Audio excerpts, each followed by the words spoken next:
What do we got there?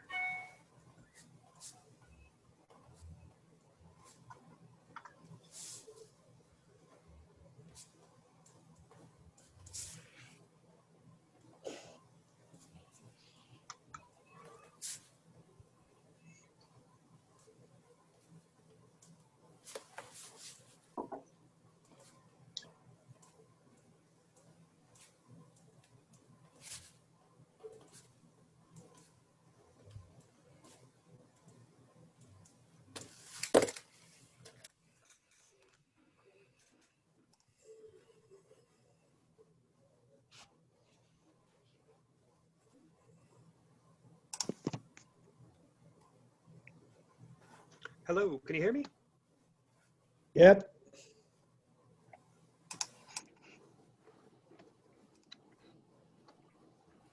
Melissa, who do we have here? With us right now from the committee, we have yourself, Michael Hur is here, Ron Stanko is here, and Rick Weinhofer. Okay.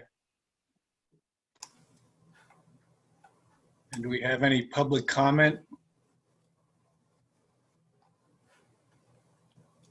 I'll ask for it in the meeting. I just wondered. Okay. Hello, everybody. Hello. Hi, Scott. Hi.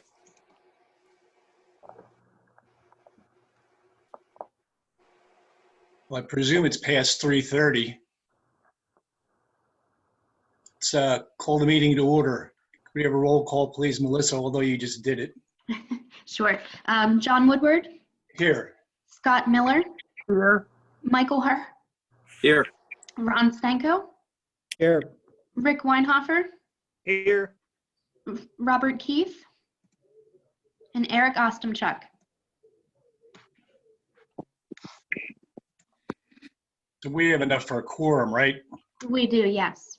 Okay. The next part of the agenda is to reorganize the committee. Any thoughts out there? I agree with you. Yeah, Excuse me? I agree with you. me too. Mr. Chairman, can we also identify visitors? Because we've done a roll call, but as we've discussed in the past, there are people we don't know. There is somebody by the name TTHAT, and we don't know who that is. And can we understand? I mean, this is in the rules of the meetings that Mr. Jadik, I don't even know who they are either. I know where they're from, and I'm sure they will identify themselves when it's their spot on the agenda. And Ron, did you nominate somebody to be chair? I just heard you say we should reorganize the committee, and I said I agree. So I'm not sure if we have 4 people, we can. I guess we can nominate people that aren't here, and they could end up serving. But at this point, there's only 4 people here. Well, we have to reorganize, don't we? Yes. If we need a nomination, I nominate John Woodward to serve as chair of the committee. I'll second that. Thank you. Are there any other nominations? Okay, hearing none. All in favor? Aye. Aye. Aye. Aye. Opposed? Thank you for your confidence. Appreciate it. So public comment, I'd like to go over this, and I think it's going to pertain to all committee meetings. You know, all public comments shall be related to the subject matter, jurisdiction of the Borough Council Committee or Board conducting the virtual public meeting, and shall be limited to matters of public concern, official action, or deliberation that are or now may come before the Borough Council Committees or Board. Okay, thank you. How about, is there any public comment now that I've said that? no, other than a request under the Sunshine Act to know who participates in the meeting at the beginning of the meeting, not as it goes, because this is not how the rules are. Well, we're at that point of the agenda right now, so they can identify themselves now. Want to move on to the Berkshire Mall West? Do you want to introduce these people, Michelle? Sure. So on the call, we have Kim Fosnut from Spot Stevens and McCoy. I'd like to add that Eric Ostomchuk of the Planning Commission has now joined us.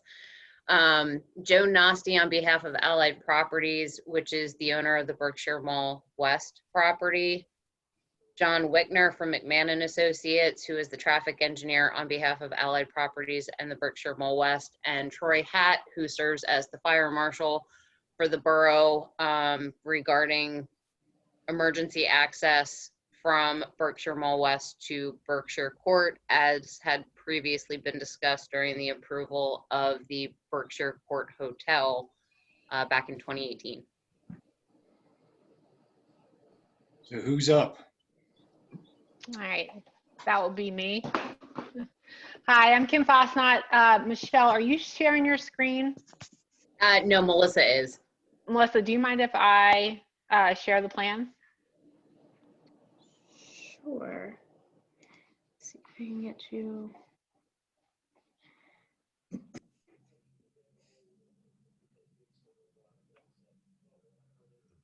Okay, go ahead.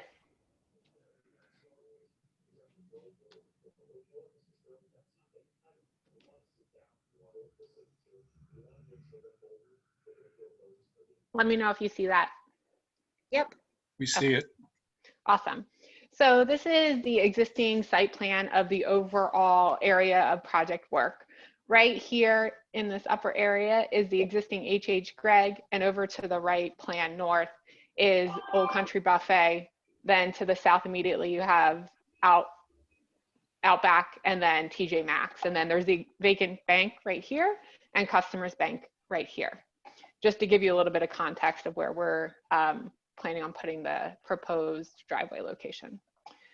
So Allied Retail Properties is in negotiations for a lease agreement with Burlington Coat Factory, which will take over the vacated H.H. Gregg. As part of the lease agreement, they are looking to add in a driveway that will align with the existing Berkshire Mall driveway. As a result of that, we are now providing additional green space and pedestrian access to H.H. Gregg from that new intersection with Woodland Road. We're also, if you've ever been out in this area in front of Outback, there is a jog that occurs right in front of H.H. Gregg, and a large area of concrete sidewalk. This is not required by the applicant, so we have redesigned this jog to eliminate it as much as we possibly can and eliminate that unnecessary paving, as well as in this triangular area, adding a green landscaped area. We added additional parking spaces. Overall, let me go back to the beginning here so I can get the total number of parking spaces. Okay, so based on the total gross floor area, we would need 502 parking spaces, and we are providing 818. So that's even with the areas that were removed for green space. So the overall, I'm going to go back to the landscaping plan here.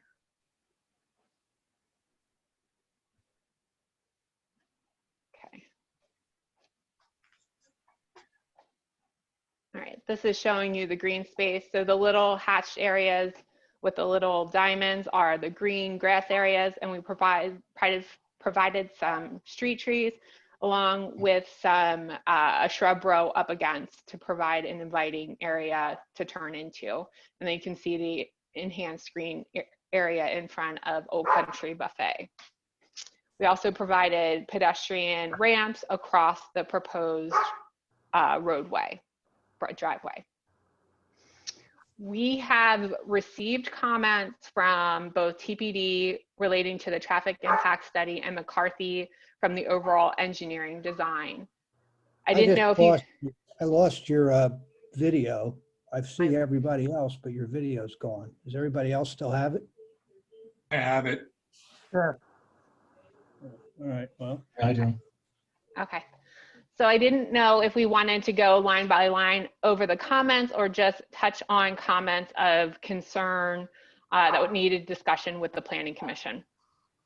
I would suggest going over comments of concern that the PC should be weighing in on, such as the waiver requests, Okay. and then anything additional, like Kim, what we talked about earlier this afternoon.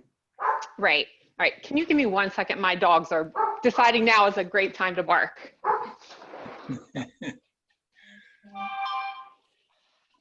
Okay. All right. So let's start out with the access agreement that you brought up, Michelle. I was not on site. I was actually coordinating with John, our traffic engineer, but I'm going to turn it over to Joe, who met out with Troy on site to discuss this and give us an update of what they found out on site for the emergency access. How you doing? My name is Joe Nastia. I'm with Allied Properties. Met earlier with Troy, and Troy, you can weigh in with this as well. There's a couple of things we'd have to look at on access to this location. One being the potential of expansion and inhibiting any kind of expansion. Two is just the access into the next parking lot, which I'm sure would have to involve the additional property owner of the adjacent lot as well, because we basically would be dumping into the other location on their side. So I'm sure they would have to weigh in that as well. So I think we're really at the infant stages of this whole scenario. We have to really look at this in a couple different ways on how to get the fire trucks in, although the ownership, assuming it doesn't inhibit any future plans, we're as much on board as we can be in this early stage to have this done. Joe, I can touch on the point you made about the adjacent property owner. Back in 2018, when the land development plan for the hotel on Berkshire Court was being reviewed, I had reached out to the owner of the medical office that's across the street. They were fine with granting the borough an access easement in some way, shape, or form, knowing that it wasn't coming to fruition anytime soon. So when we're ready to resume that conversation, I will gladly reach out to them. Well, I think we're going to be on the same avenue in the fact that, yes, we're willing to grant access based on the fact that it doesn't negatively impact our property. Understood. Okay. So when you have all those extra spaces that you don't need, couldn't you make a greater radius up towards where the stores are to make it better for fire engines to get around? Does In that this make any area sense? here. Yeah. Yeah, we can take a look at that and see what turning movements would be required. Typically, I would guess, well, they're going to come in wherever they want to come in, but I would see them coming through the larger entrance this way. But we can certainly take a look at providing, a larger radius in this area. Well, it's up to Troy, and Troy and Joe can figure it out. Can you guys hear me? Yes. Okay. Yes. I'm having some technical difficulties here, but I wanted to make sure that it worked. Yes, we met out here on site. In fact, I'm actually sitting on site right now because it makes it a lot easier for me to talk and to answer questions or give information when I'm sitting here than when I'm sitting in the office. There's two things here, two different parts of this project. Your new entrance that you want to put, basically, I'll call it straight out from the outback. The only concern we had there when we did our review was if we could put rounded curb in instead of hard square curbs, so the larger apparatus can make the turns easier and not damage the apparatus if we can't change any radiuses. That would be out on Woodland Road and also in the parking lot. Other than that, I think we're okay with that new entrance. The entrance, or I should say the emergency access that's going to be all the way over to the left part or the left side of the page, looking at it today does, like Joe said, brings up a lot of things we're going to have to look at. And just real quickly, I'll give you an idea. Elevation, tree line that's already there, telephone and cable lines that are above where you would go through, a dumpster being placed in the parking lot, parking spaces, and there's no elevation or no way of getting up to the hotel. It would definitely have to go into the medical facility, would be the easiest and straightest shot. The other concern I had then, if something would be put in there, is the people in the area, the cul-de-sac, all the businesses are gonna run through there all the time with access. Would we gate it off? There's a lot of different things I think we should really look at, and maybe even all of us meet on site and go over. I'm okay with that. When would we do that? Like in lieu of the next meeting, or who knows? John, I don't know that the planning commission needs to attend that. To me, that should be a staff meeting, maybe held between Joe, Kim, Troy, and myself. That makes sense. Now, does this issue need to be tied up with this land development plan? Because I'm a little worried that if this drags out and we're talking to the medical office, that could slow things down on this front. So while we have their attention, we understand that, but is there a way that we could defer that or not have that be a holding point for this project? I'd like to ask a question since nobody answered yours, Kim. I didn't lose audio, but I seem to have missed a step here. When you started your conversation, you were talking about putting a Burlington coat factory in the old H.H. Gregg facility. Correct. And then somewhere in the conversation, we started talking about a medical building and driveways and pathways. I'm still back at the entrance to the coat factory off of Woodland Road, creating another entrance into the mall. And that's kind of where I was stuck. And then we started talking about a medical facility, which I have no video other than the 6 people on the call at the moment. So I don't have the map again, but I'm not sure. As far as the entrance into the mall, or into the old mall, which would now be the entrance to Burlington, I'm sure the rest of the stores are staying. The State Store, the beer store, the nail salon, all those are still going to be there. I'm trying to figure out how the people that entered the mall from the steakhouse side of the road, whatever road that is, making a left or a right turn and came past the old kitchen place and drove past H.H. Gregg on the right. Those people coming in would be going straight ahead toward the liquor store, and the people coming into the new entrance would be facing a T intersection essentially, and either, I guess, turn left, and traffic coming the other direction could possibly be either trying to exit there to go back to Woodland Road, or go straight ahead and make a right turn to get back to the traffic light. So it seems to me like an awfully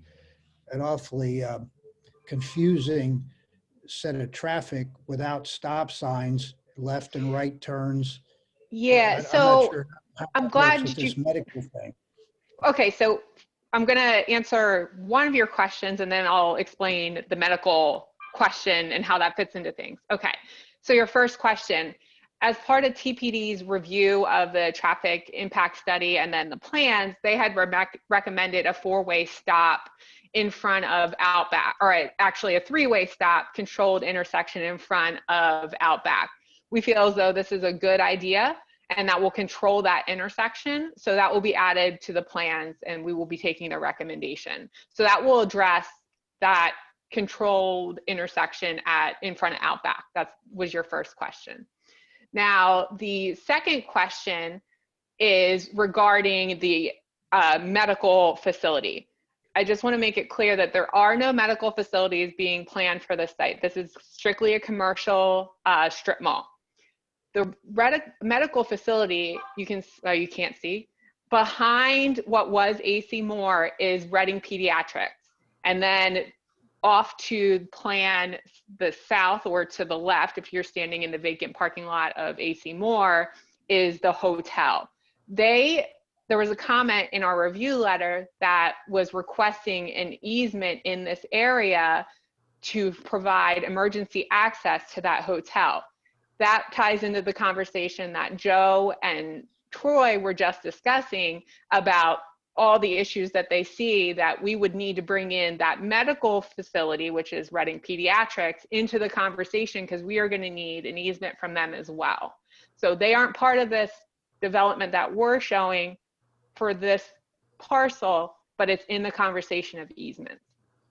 Okay, I get that. Let me ask you just a follow-up question. Will there be somebody taking over the country kitchen? Is that intended to continue to be possible sort of GLA that somebody in the future would be, sort of interested in putting another type of store there? I don't know if that's going to be eliminated, because it just seems to me that I'm sort of missing something. It seems like you have a strip center there with 2 significant ingress and egress opportunities.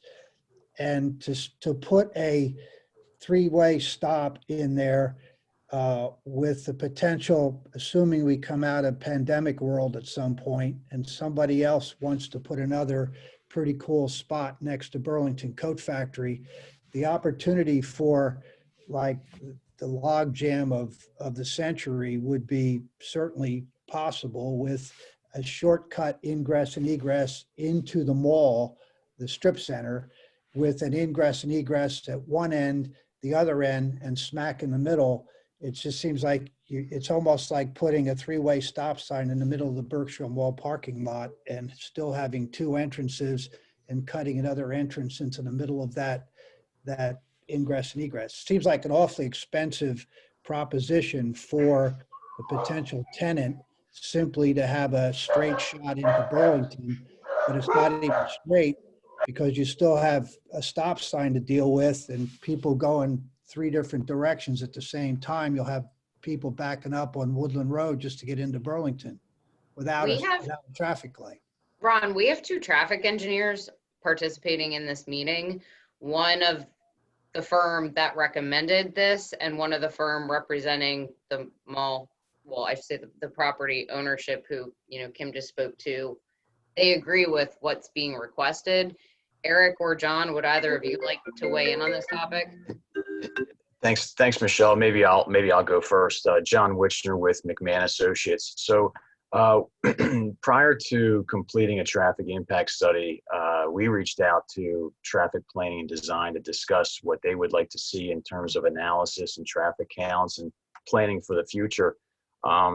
And one of the items that they asked us to plan for is not just the Burlington Coat Factory, but also to plan for the backfilling of all these empty stores that are out here today. So the AC Moore, the building that the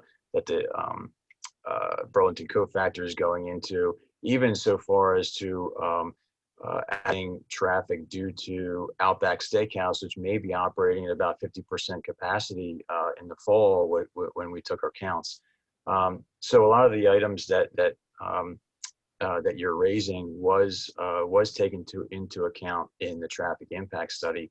That traffic impact study was reviewed by TPD, and I know we're kind of jumping all over the place here a little bit, but we can kind of get into TPD's review of that study and their recommendations. But when I saw TPD's recommendation in comment number 3, I believe it was, in their letter from December 31st, I also agree with their recommendation to create a three-way stop controlled intersection internal to the site. One of the other comments I guess you had raised as well in terms of why another driveway looks pretty expensive to do. I don't profess myself to be a retail expert, but one of the things that Burlington Coat Factory was pretty adamant in their lease negotiations in going to this site and actually making this a viable property for them is what I'll call better access to the site. One of the things that we see if you're traveling northbound on Woodland Road, you pass the first access, which is on the southern portion of the property, and then you may see a store in the retail center that you may want to go to. And by that point, you never see another access on Woodland Road to enter the site, and you have to really know the site to make a left from Woodland onto Ridgewood and go into the other access. Similarly, in the southbound direction, by the time they see these stores and without an access there that is being proposed, it's going to take them a while to get down to the last southern access, and by then they may just continue on their way. So in order for the applicant to get a viable tenant for this site, they had to really comply with the changing landscape of retail and the retailer's needs. And so the new intersection, although you're correct, it's expensive, and there's ADA ramps and curbing and asphalt and removing some parking stalls and some sidewalk to get from Woodland into the center. That's one of the aspects that will help make Burlington survive as compared to what's been happening over the center over the last several years.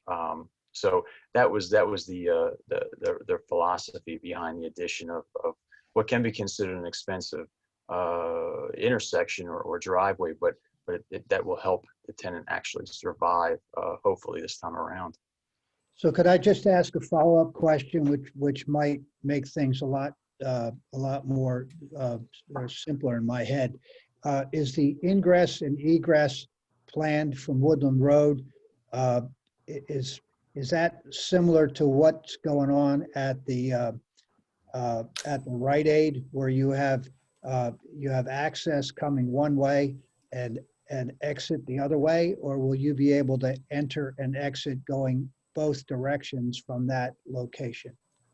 Well, it would allow for entering vehicles and exiting vehicles at that location. However, at the request of TPD, actually even before we started the traffic impact study, one of the concerns that TPD had was the potential for left turn movements exiting the driveway. And so really at for the submission of this application back in December, we heard that concern loud and clear, and we worked with Burlington Coat Factory.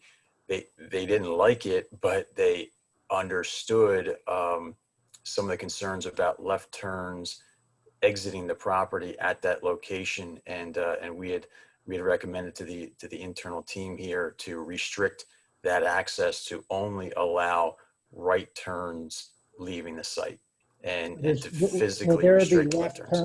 Will there be left turn access to the property from Woodland?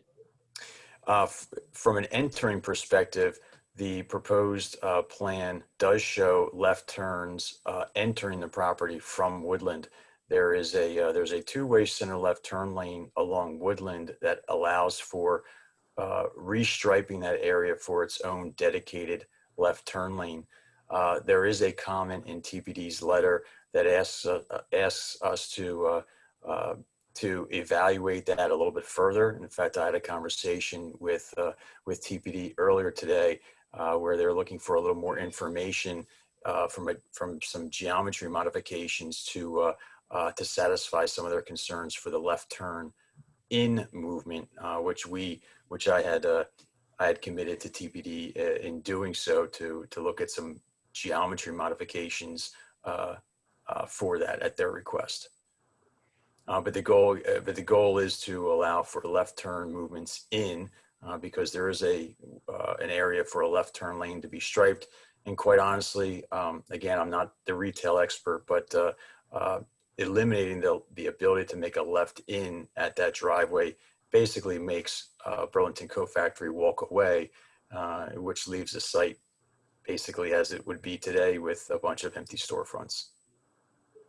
Well, if you have a left turn in and then you have a left turn out and a right turn out, I'm really not, I'm confused, but I'll certainly vote with the other three if everybody else knows what's going on here. But it seems to me like an awful lot of traffic at that one point there with, if you're making a left turn, if you come up Woodland heading toward the hotel and you want to make a left turn into Burlington, you're 50 feet away from a traffic signal, which gets you into Burlington around the corner from Country Kitchen.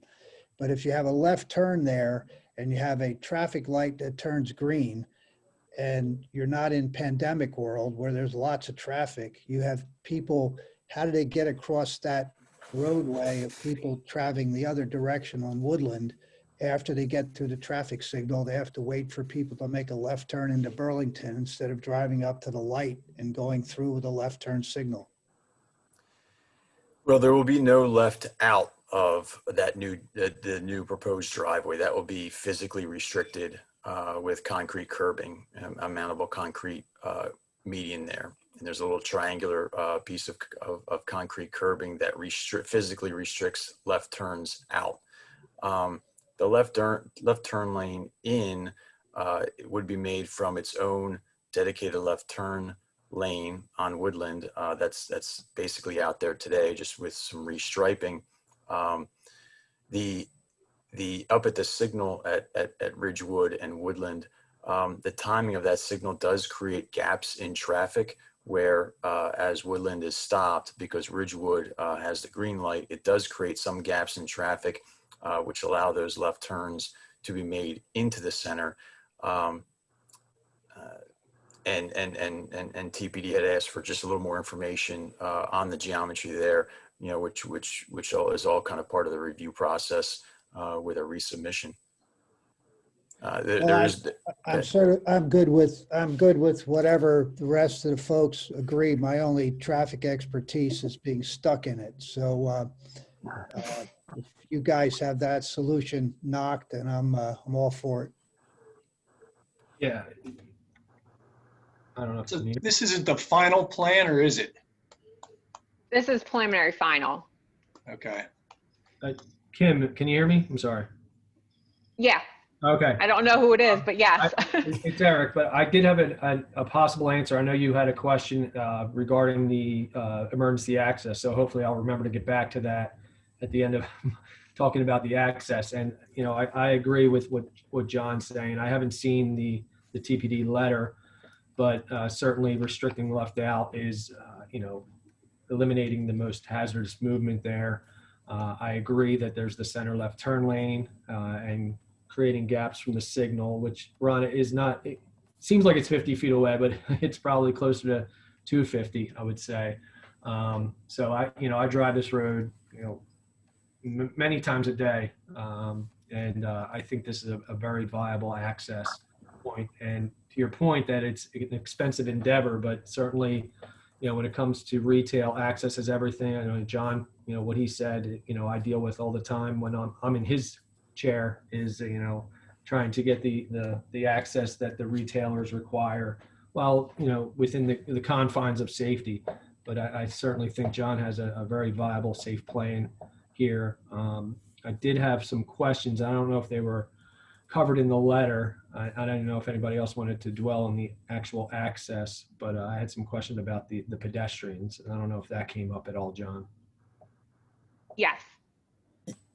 Mr. Chairman, under the Sunshine Act, I have an objection. The plan was not made public before the meeting, and I would like to make a public comment on this discussion on this access. Is that possible? Would you allow for this? Because making a public comment after the fact, after the decision was made, I think it's pointless at this point. Go ahead, make it brief, Mr. Jadek. I appreciate that. I have 2 points to make. Number one, I think it's terribly impractical to have only a right turn there. There are certain situations where this has happened. What this is going to do, if you can see, this is a long stretch. People at the beginning entering this lane that is right turn only will not know until they get to that point that they can only go right. You understand? So if you're in front of Outback and you're trying to get out, you don't know that the only place where you can go is right. Then people will be faced with that, and then we're going to have extra traffic. Either they're going to do an illegal turn left, which we have seen this. We have seen it at Promuth. It's a typical situation at Promuth. We have the same situation, right turn only. People do illegal left turns. And it's not a good idea to have something like this. It's completely impractical. So that was one idea. The other idea— If I may interrupt, Mr. Jadek, we have a traffic engineer on our committee, and there's professionals that are working on this plan. I defer to them. And the whole right turn only situation, which I was skeptical about, seems to be working very well at Wawa. Go ahead for your second point briefly. The other thing is, this is a very, very high traffic area. I mean, we go through there, and again, adding this and adding an extra turn, we know that downhill at the actual entrance that is today, which is further towards Boscov, let's say, further or the State Field Road. It's a pretty convoluted thing having two lanes of, basically it's a four-way intersection. So we're adding a fourth leg to that intersection. And I understand that Burlington Coat Factory wants something like this, but I'm wondering if we shouldn't just do a light or some other way of controlling traffic in that, if we do a four-leg intersection. You talk about expensive, lights are really expensive. I understand, but it's gonna be a really big cluster of cars doing all sorts of things in that place, and that's not gonna help the mess that it is today. Well, the professionals will take that under advisement. Thank you. All right, John, regarding the pedestrians, and I don't know if it was considered, and I do really appreciate the fact that you have the pedestrian way from the front of the stores out to Woodland Road, because like I said, I travel this road all the time, and many times you see a lot of pedestrians crossing Woodland Road at all different locations. I'm wondering if there was any consideration or discussion, because once you introduce the sidewalk that intersects perpendicularly to the roadway, you've created a legal crossing. And I didn't know if you had tackled or looked at any type of crossing treatment there, crosswalk signage, whatever it may be. So we are not proposing a crosswalk at this, what I'll call it now, the four-legged intersection. One of the comments in the TPD letter was the upgrade of the ADA ramps, not only obviously including ADA ramps at this intersection, which was currently on the plan, but also upgrading ADA ramps down at the existing southerly access, and then also the access on Ridgewood. The creation of an actual crosswalk across Woodland, we can take a look at that. I think, my concern is maybe the treatment of that crosswalk with potentially flashing beacons or something like that, where there could be a crossing, and maybe a more viable crossing to the north at the signalized intersection with Ridgewood and Woodland Road, where Greg Richardson had asked for an upgraded ADA ramp at that location. Our hope is to kind of direct pedestrians to that existing crosswalk in lieu of creating another crossing here. Right, and I know there are different schools of thought on the mid-block crossing and whether you delineate it or not. I just know that I've run across it, seems like every other month in the past couple of years, of introducing a sidewalk to a roadway, then creates a legal crossing per the Pennsylvania code. And how you treat that.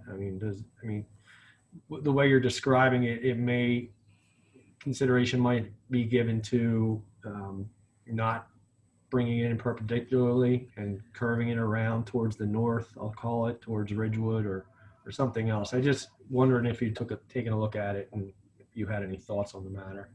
I don't have any thoughts either direction. I just know that that's a fairly heavy pedestrian crossing from the west side to the east that I see when I'm driving it, and certainly having the pedestrian internal is great. Just wondering if there needed to be a treatment. So, something you can take a look at, take into consideration. I'd just ask one more question and I'll shut up.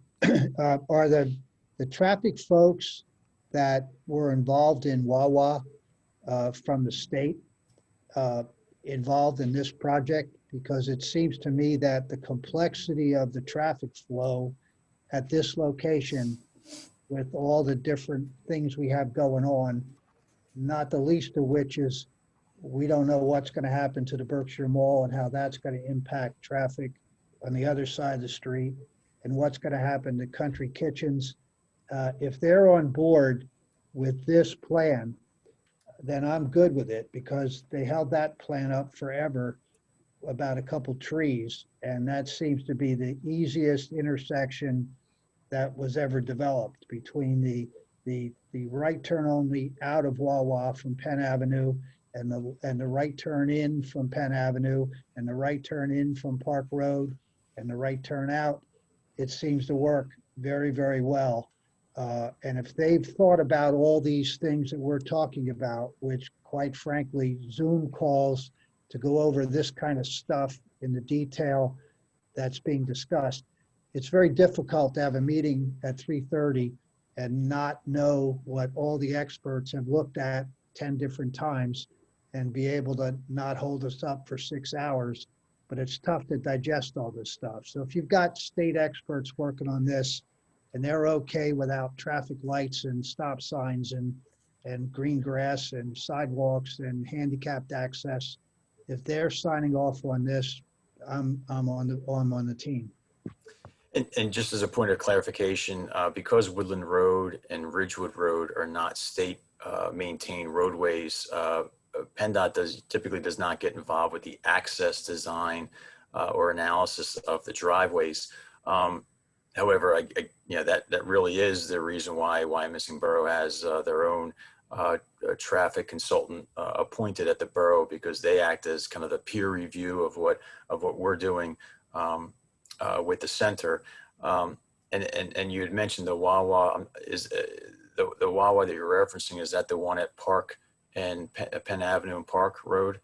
Yeah. Yeah. So my firm was involved with that particular project. At TPD was a peer reviewer on that project, much like they're a peer reviewer on this project as well. So I think we have the right players involved here, and both my firm and TPD also do work for PennDOT in terms of consulting for them. So I think all the same principles are being taken into account on this. It just doesn't officially have the jurisdiction of PennDOT at this point. Yeah, and Ron, this is Eric. I've known John for over 20 years and Greg, the consultant from TPD, and I'm highly confident that they're looking at this from every angle. One last question. John, is that your tail flapping in the breeze when we're talking here? My cat. I hope not. I don't have a cat. I'm not sure what's behind me. Oh, I went Woodward, not you. Kim, back to the original question about holding up the project. I think from my perspective and being involved with the hotel discussions when we were looking at the emergency access, perhaps there's a way that your project team, attorney, and the solicitor can come up with language to provide an easement along that back end under this land development application. I mean, as innocuous as you can make it, just such that, we have flexibility in the future should there be movement on the medical office side. It wouldn't preclude us from doing it, in a quick fashion. Just a suggestion for moving this plan forward without holding it up due to the medical office building.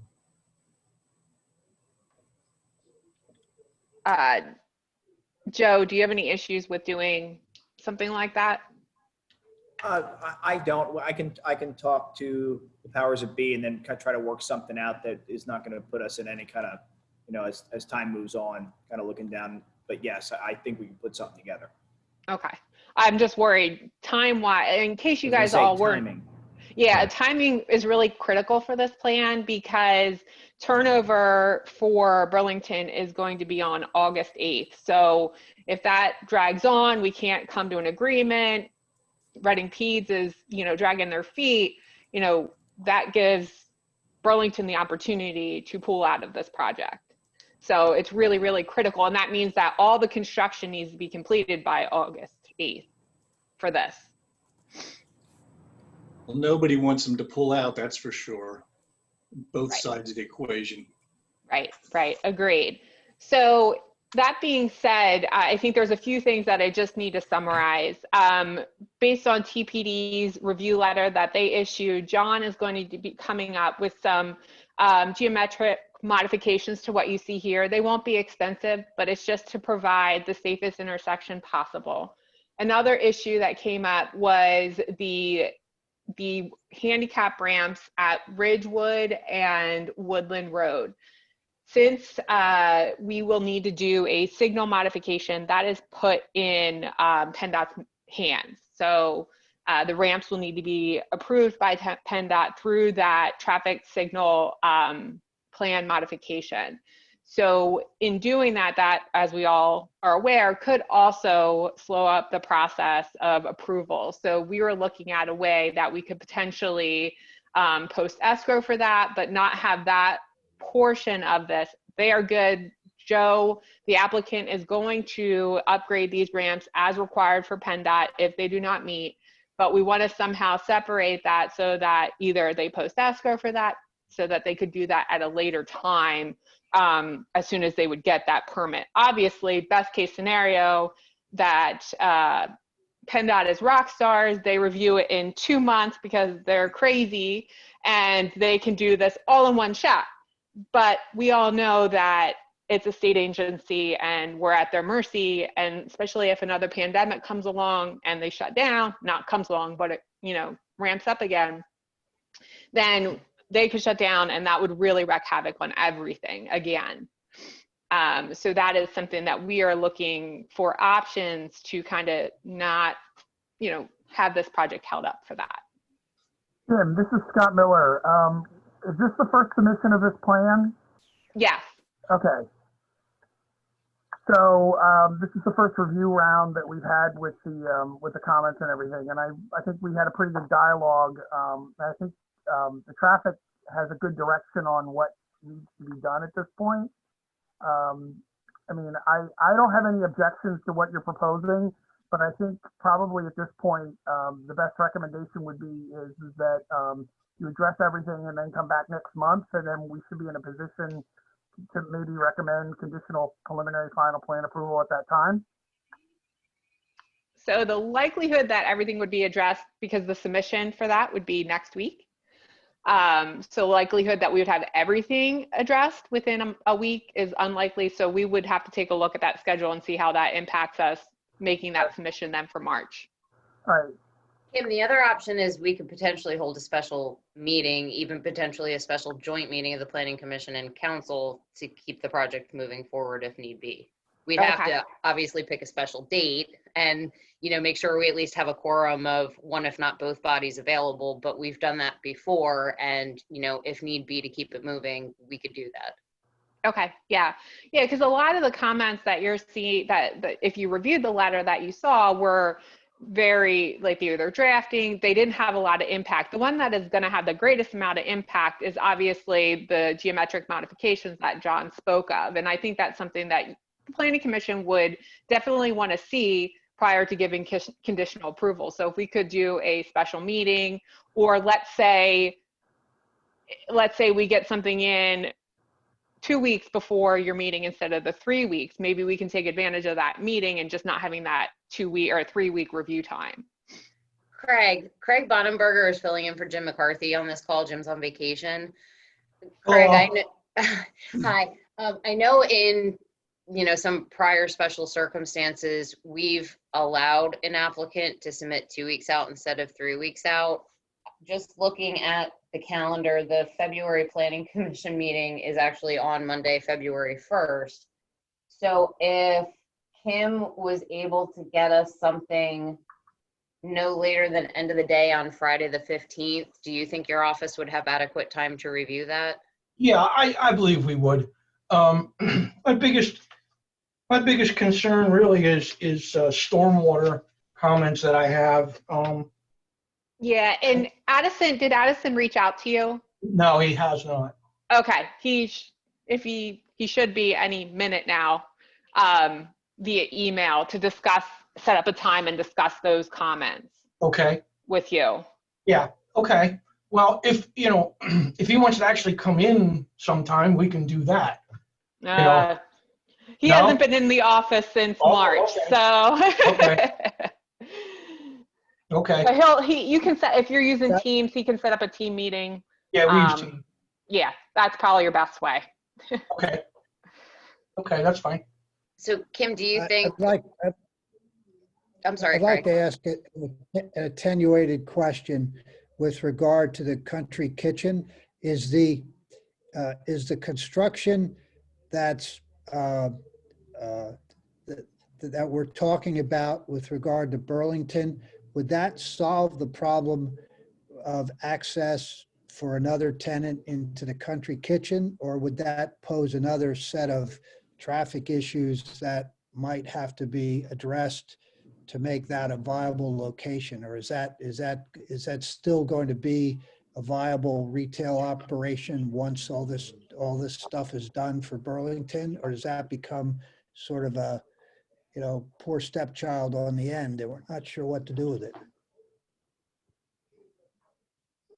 So the traffic impact study that McMahon did took into account that this at full build out, that this being occupied, this whole entire strip was occupied. So there will be provisions for this to actually be occupied and used if they were able to lease it out to someone, the Country Corner or Country Kitchen or whatever it is.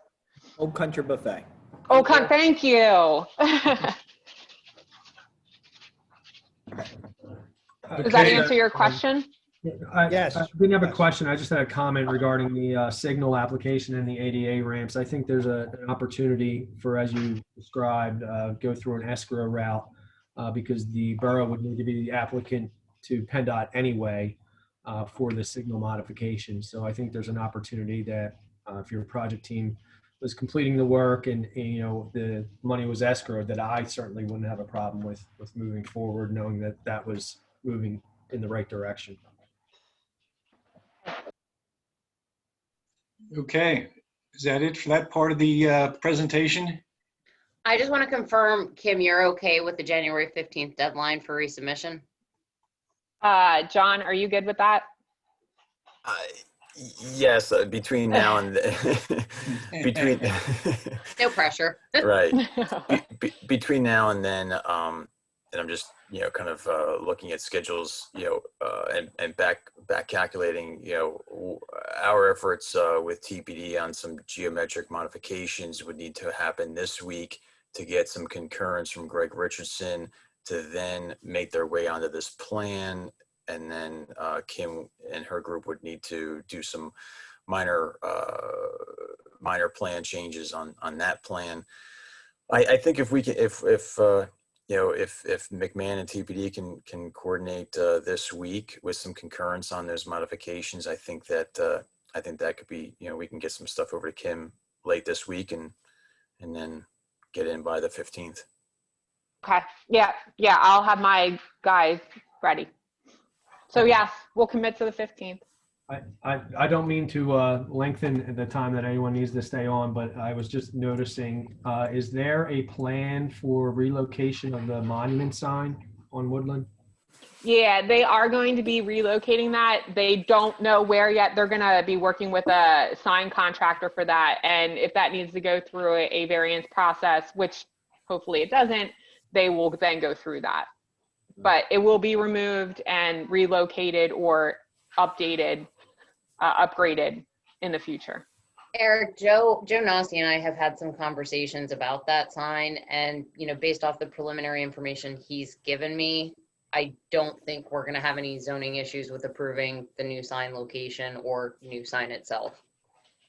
Good news for everybody. Yep. Agreed. Okay, you have some other things you want to touch on?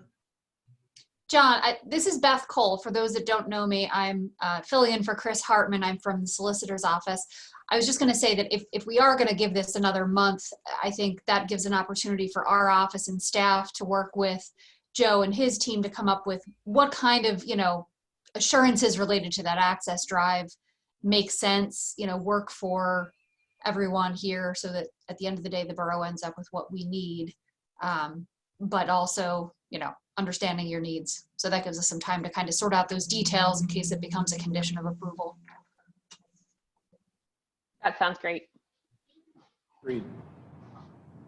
So Kim, you had some other points you wanted to touch on, or is that it? I think that's all I had. We could review the waivers that I requested, or should we wait to do those so you take action on them next month? Yeah, we can do that next month. Okay. Because they're the typical plan waivers that you've seen before: plan scale, submission of a preliminary final, just the standards. Okay. Okay, well, thank you very much. Yes, thank you. So, Michelle, you want to take over on the draft zoning amendment? Sure. So I'm sure the Planning Commission remembers at the December meeting, we reviewed pretty in depth the proposed zoning overlay ordinance amendments to create 3 new zoning districts and the different requirements that went along with each district. The Planning Commission gave us some really good feedback as to additional information they were looking for. You know, some of it definitions, some of it just extra language. So Chris and I worked on taking those comments and incorporating them into the draft, which Melissa now has the red line version. So everything you see in red is what's been added or changed since the December Planning Commission meeting.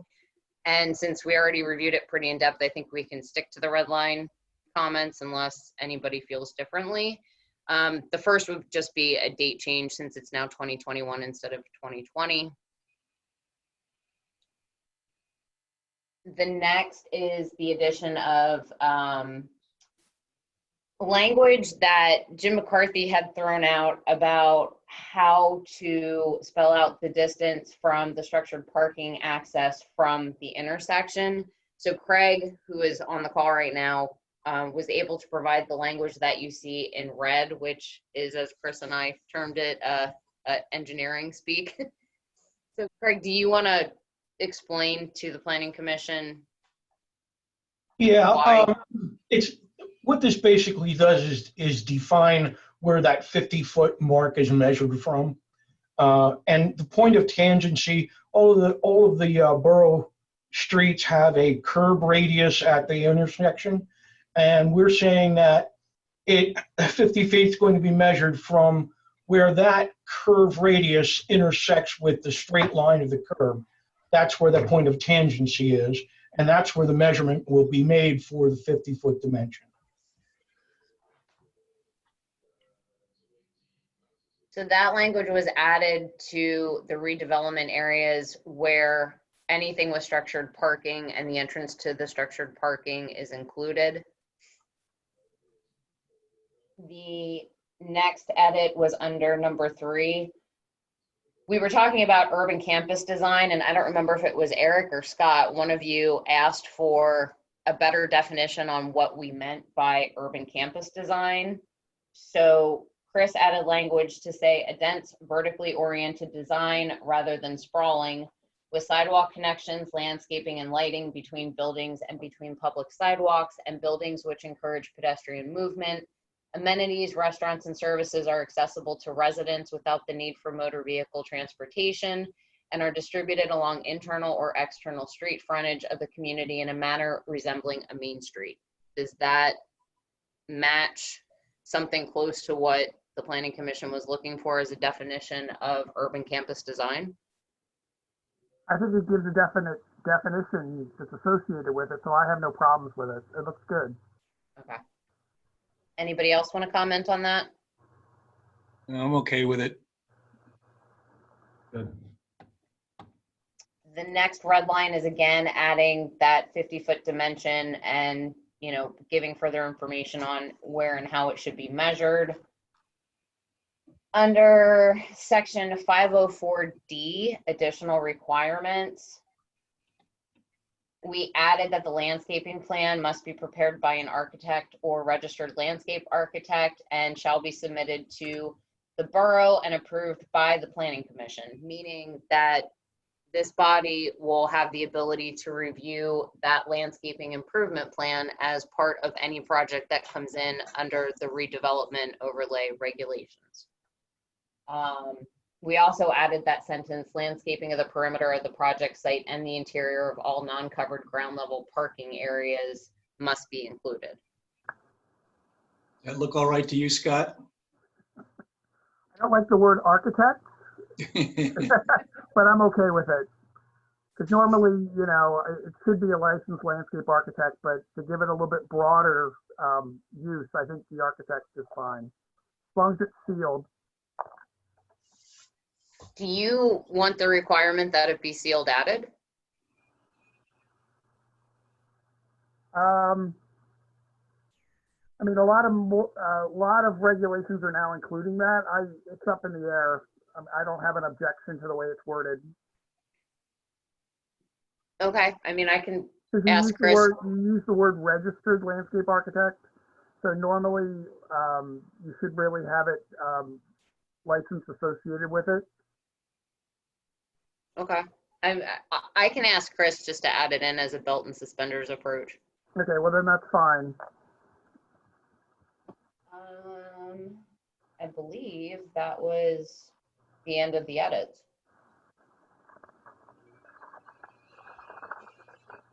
So with that said, this revised version has been sent to the County Planning Commission for their further review and comment. You'll recall from the December meeting that we had received a pretty lengthy review letter from the County Planning Commission with the original submission. So a lot of the edits we discussed at the December meeting were made to address comments by the County Planning Commission. Our hope is this revised version should address all of those comments. Hopefully we'll get a relatively clean review letter and we can move forward.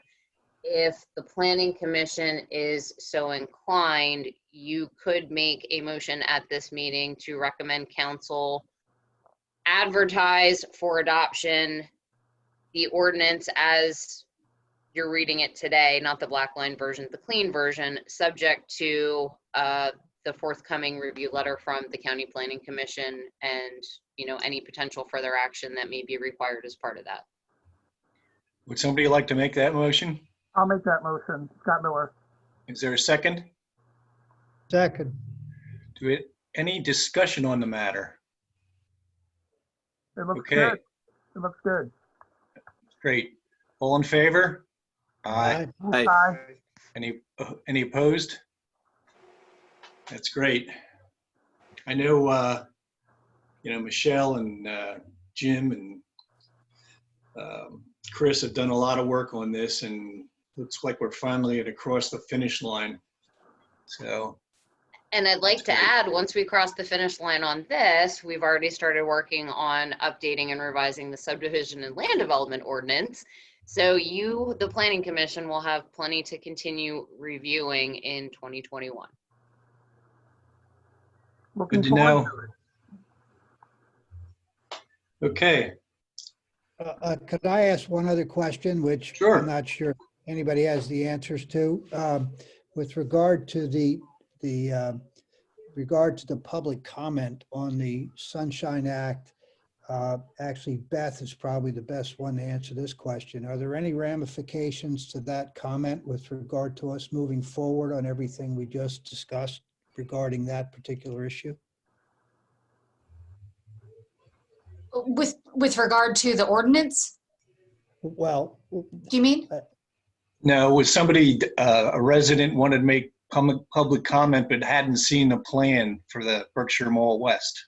Oh, well, I mean, I think it's a plan, it's a document that is viewable, I would think, at the borough. Sorry, I apologize because I'm not the normal, in the No, loop ma'am, on it's how. not viewable. The document was not presented prior to the meeting. So the request was valid. If the document is presented to it makes logic sense. If the document is presented with the agenda, then yes, the public can make comments during the public comment section because you had time to look at what is proposed. If something is proposed during that meeting and then adopted, when is the public when does the public have the opportunity to say anything? So either we allow the public to comment after or before the commission has deliberated, or we allow enough time ahead of for the information to be digested by the public and then present a decent concise comment, because we have to be able to see it.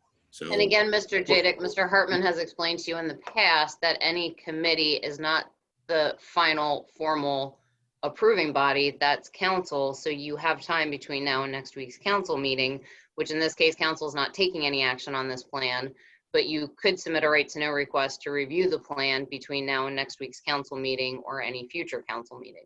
Yeah, but it's more practical at the commission, and given that we have only 5 minutes and there I don't know how many commissions, it's practically impossible to submit a comment for what happened at the commission. It's just impractical. 5 minutes is not enough to discuss about planning commission or personnel or something else. It's just not enough time, and this is just basically another way to, we have to welcome public involvement, not restrict it. And restricting the work of so many commissions into a 5-minute comment, that's basically, you're strangling the public from not being able to say anything. So you're just strangling it with time. And that is against what the Sunshine Act, the intent at least of the Sunshine Act. The Sunshine Act welcomes public participations, not restricts it. And I'm just trying to be practical here. And it's a lot easier when you have a bunch of engineers and people, you know, brainstorming to make a reasonable comment than after the commission has voted for the submission to the council. When it's too late after that, nobody can. I mean, Anyway. just to interject, I respect what you're saying. I mean, I think you make valid points. The borough has a comment policy in place because they do need to, you know, have an opportunity for everyone to make comments. But, you know, in certain circumstances, they may allow additional comments where they feel that it's appropriate. So, And I appreciate that. I apologize, I'm not Today, that's all. Yeah, Excuse I me, think we have to look at I'm it. sorry, sir, I was speaking. I'm sorry, go ahead. And I apologize that I'm not the normal solicitor in attendance, so I am not fully aware of the details of the borough's policy that's currently in place. But it sounds like this has been addressed in the past. And, you know, Michelle's point is valid, that there's still opportunity to address those concerns. You know, the council always has the opportunity to send something back to planning if it wishes for planning to further review something going forward. So thank you. Yeah, but yeah, I agree, but it's against, I mean, we were talking about trying to move fast, and this is against any logic to go to council and then come back. It's not going to happen. So yes, anyway, but I appreciate for being allowed to make my comment. Thank you, Mr. Chairman. I appreciate that. If I could interject, I don't think we took any action other than to open the door for all the things we discussed to be worked on, that there would be no actual vote on anything until we come around to see the next iteration of what happens to all these decisions we were talking about. Is that accurate or not, John? I think it is.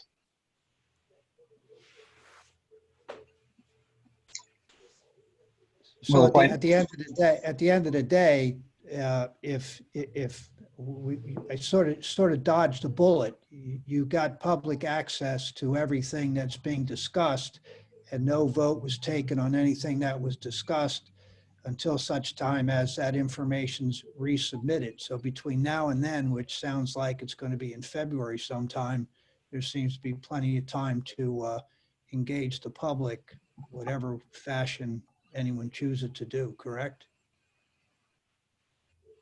I would say so. Well, I think your point is well taken, Ron. Between now and next meeting, we can get Chris to clarify this, and you know, I err on the side of caution, and I let Mr. Jadik comment after we had the public comment period, but we'll find out for sure. And where were those plans available, Michelle? I have 7 hard copies of them in my office. Okay, but they weren't online. No, in fact, they weren't even sent out to the planning commission with the agenda. Right. Kim actually pulled the plans up. Gotcha. Okay, that's another wrinkle. All right, is there any miscellaneous items to come before the planning commission? Not that I'm aware of, no. Anybody else on the commission? No, Okay, the meeting's adjourned. Thank you, one and all. have a good night. Thank you. Happy New Year, everyone. Happy New Year. Two. Thank you. See ya.